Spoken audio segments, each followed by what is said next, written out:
بسم اللہ الرحمن الرحیم۔ حضرت عیسیٰ علیہ السلام کے فضائل و مناقب۔ حضرت ابو ہریرہ رضی اللہ عنہ بیان کرتے ہیں کہ میں نے حضور نبی اکرم صلی اللہ علیہ وآلہ وسلم کو فرماتے ہوئے سنا۔ آپ صلی اللہ علیہ وآلہ وسلم فرما رہے تھے، بنی آدم میں سے کوئی مولود یعنی بچہ ایسا نہیں ہے جسے پیدائش کے وقت شیطان مس نہ کرے، بس وہ بچہ اس شیطان کے مس کرنے کی وجہ سے چیخنا چلانا شروع کر دیتا ہے، سوائے حضرت مریم اور ان کے بیٹے حضرت عیسیٰ علیہ السلام کے کہ انہیں شیطان نے مس نہیں کیا۔ حضرت عبادہ بن صامت رضی اللہ عنہ سے روایت ہے کہ حضور نبی اکرم صلی اللہ علیہ وآلہ وسلم نے فرمایا، جو اس بات کی گواہی دے کہ اللہ کے سوا کوئی اور عبادت کے لائق نہیں، وہ ایک ہے، اس کا کوئی شریک نہیں، اور بے شک محمد صلی اللہ علیہ وآلہ وسلم اس کے بندے اور اس کے رسول ہیں، اور بے شک حضرت عیسیٰ علیہ السلام بھی اللہ تعالیٰ کے بندے اور اس کے رسول اور اس کا ایک کلمہ ہے جو اس نے مریم علیہ السلام کی طرف القاء کیا، اور آپ روح اللہ ہیں اور جنت اور دوزخ حق ہیں، تو اللہ تعالیٰ اسے جنت میں داخل کرے گا خواہ اس شخص کا عمل کچھ بھی ہو۔ حضرت ابو موسیٰ اشعری رضی اللہ عنہ سے روایت ہے کہ حضور نبی اکرم صلی اللہ علیہ وآلہ وسلم نے فرمایا،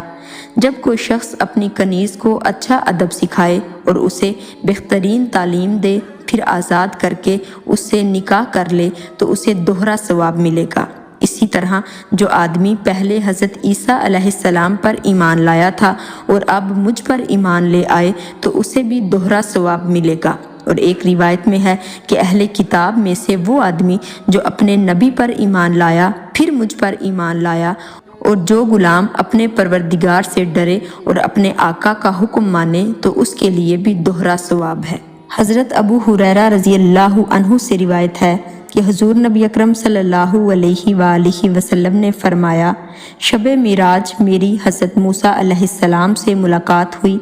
راوی بیان کرتے ہیں کہ آپ صلی اللہ علیہ وآلہ وسلم نے حضرت موسیٰ علیہ السلام کا وصف یوں بیان فرمایا کہ وہ دبلے پتلے، دراز قد، سیدھے بالوں والے ایسے آدمی ہیں جیسے قبیلہ شنو کے لوگ۔ آپ صلی اللہ علیہ وآلہ وسلم نے فرمایا، میری حضرت عیسیٰ علیہ السلام سے بھی ملاقات ہوئی۔ پھر حضور نبی اکرم صلی اللہ علیہ وآلہ وسلم نے ان کا حلیہ بیان فرمایا کہ یہ درمیانہ قد، سرخ رنگ والے اور ایسے تر و تازہ ہیں گویا ابھی حمام سے نکلے ہیں، اور میں حضرت ابراہیم علیہ السلام سے بھی ملا، میں ان کی ساری اولاد میں ان سے زیادہ مشابہ ہوں۔ حضرت ابو ہریرہ رضی اللہ عنہ بیان کرتے ہیں کہ حضور نبی اکرم صلی اللہ علیہ وآلہ وسلم نے فرمایا،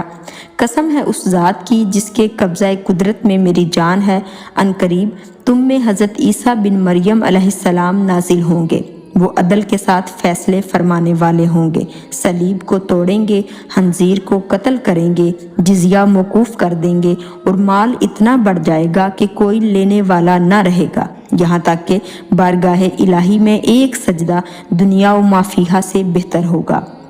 اور حضرت ابو ہریرہ رضی اللہ عنہ سے مروی حدیث میں ہے کہ حضور نبی اکرم صلی اللہ علیہ وآلہ وسلم نے فرمایا، میں دنیا و آخرت میں تمام لوگوں سے بڑھ کر حضرت عیسیٰ علیہ السلام کے قریب ہوں، اور تمام انبیاء اللاتی بائی یعنی ایک باپ کی اولاد ہیں، ان کی مائیں مختلف لیکن سب کا دین ایک ہے۔ حضرت جابر بن عبداللہ انصاری رضی اللہ عنہ روایت کرتے ہیں کہ میں نے حضور نبی اکرم صلی اللہ علیہ وآلہ وسلم سے سنا، میری امت میں سے ایک جماعت قیام حق کے لیے قیامت تک کامیاب جنگ کرتی رہے گی۔ حضرت جابر رضی اللہ عنہ کہتے ہیں کہ آپ صلی اللہ علیہ وآلہ وسلم نے فرمایا،